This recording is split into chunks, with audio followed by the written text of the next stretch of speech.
Stonebridge Legal Solutions Limited, your trusted immigration partner. এখন ব্রিটেনে যে 10 বছর কন্টিনিউয়াসলি থাকলে পরে যে অভিবাসী বা স্থায়ী অভিবাসী হওয়ার যে সুযোগটি ছিল, জি। এটি কি এখনো আছে? লিগালি 10 ইয়ার্স রুট এখনো আছে, অতীতেও ছিল। ফাউন্ডেশন লেভেলে বলা আছে যে আপ টু 2 ইয়ার্স তারা থাকতে পারবে। আন্ডারগ্রেড লেভেলে বলা আছে আপ টু 5 ইয়ার্স থাকতে পারবে। আন্ডারগ্রেডটা শেষ হলে তারা কিন্তু 2 বছরের গ্রাজুয়েট রুট বা পিএইচডব্লিউ যেটাকে আমরা বলি, পোস্ট স্টাডি। 7 বছর হলো, তারপর 7 বছর পর সে যদি একটা মাস্টার্স করে আরো 2 আচ্ছা। বছর বা যদি 9 বছর। পিএইচডি করে হুম। সম্ভব। এখন ব্রিটেনে যে 10 বছর কন্টিনিউয়াসলি থাকলে পরে যে অভিবাসী বা স্থায়ী অভিবাসী হওয়ার যে সুযোগটি ছিল, জি। এটি কি এখনো আছে? বা স্টুডেন্টরা কি আসলে কন্টিনিউয়াসলি 10 ইয়ার্স পড়ার সুযোগ আছে কিনা? কোনো ক্যাপ আছে কিনা? না, ক্যাপ তো অবশ্যই আছে।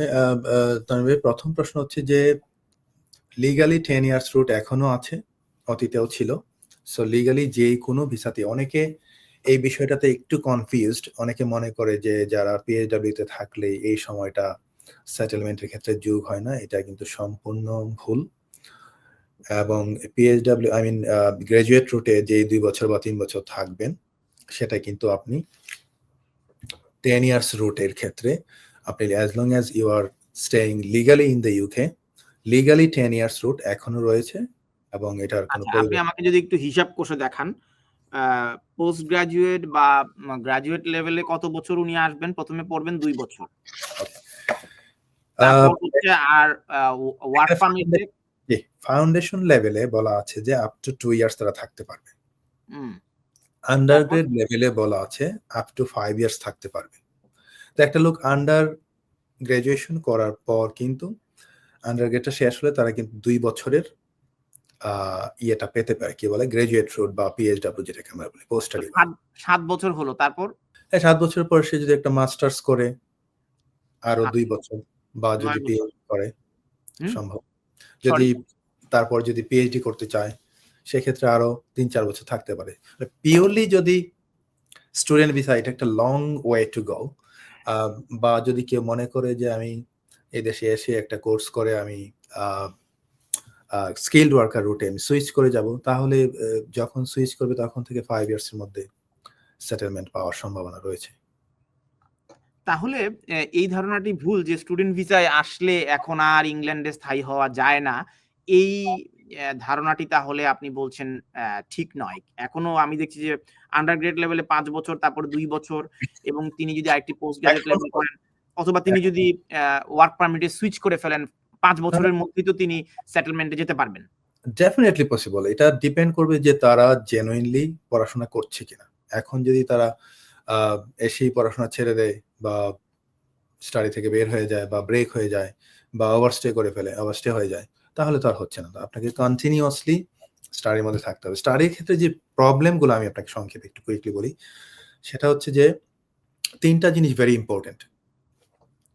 স্টুডেন্ট ভিসার ক্ষেত্রে 3টা জিনিস ভেরি, ভেরি ইম্পর্টেন্ট। সেটা হচ্ছে যে একটা হচ্ছে যে আপনাকে ইউনিভার্সিটিতে রেগুলার ক্লাস করতে হবে, এবং আপনার দ্বিতীয়ত হচ্ছে যে রেগুলার আপনার প্রোগ্রেস করতে হবে। আর তৃতীয়ত হচ্ছে আপনার ইউনিভার্সিটির যে ফিসটা আছে সেটা ইউনিভার্সিটিকে সময় মতো দিতে হবে।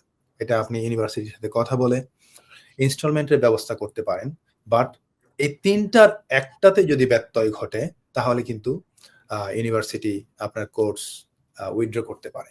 সো উইথড্র করলে যেটা হয়, আপনি অবশ্যই 60 ডেজের টাইম পাবেন to switch to any other course অথবা এনি আদার ইউনিভার্সিটি অথবা দেশে ফেরত যাওয়ার।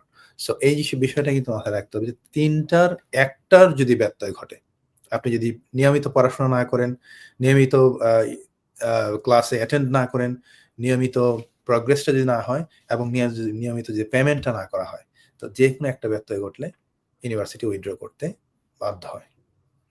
এটা একটা দীর্ঘ প্রক্রিয়া এবং একটা অনেক বড় বিনিয়োগের ব্যাপার। বিনিয়োগ তো অবশ্যই এখানে আপনার আরেকটা জিনিস আমার মনে হয় যে আলোচনা করা দরকার, সেটা হচ্ছে মেইনটেনেন্স এর ক্ষেত্রে যে বিষয়টা। একটা স্টুডেন্ট এই দেশে বর্তমানে আপনি জানেন যে কস্ট অফ লিভিং ক্রাইসিসের কারণে যে 20 আওয়ার্স কাজ করবে, সেই কাজটা করে কিন্তু তার পক্ষে টিউশন ফিটা জোগাড় করা সম্ভব না। মোটামুটি অসম্ভবই বলা চলে। Tuition fee is very very high. If we compare with other European countries, tuition fee is very high. So আমি বলবো কারো যদি জেনুইনলি পড়াশোনার ইচ্ছা থাকে তাকে অবশ্যই টিউশন ফিটা অন্তত দেশ থেকে অ্যারেঞ্জ করতে হবে। সে মেইনটেনেন্সটা হয়তো এক্সকিউজ মি মেইনটেনেন্সটা হয়তো 20 আওয়ার্স কাজ করে জোগাড় করতে পারে, কিন্তু টিউশন ফি এটা অসম্ভব, স্পেশালি আন্ডারগ্রেড স্টুডেন্ট যারা আছে। Stonebridge Legal Solutions Limited, your trusted immigration partner.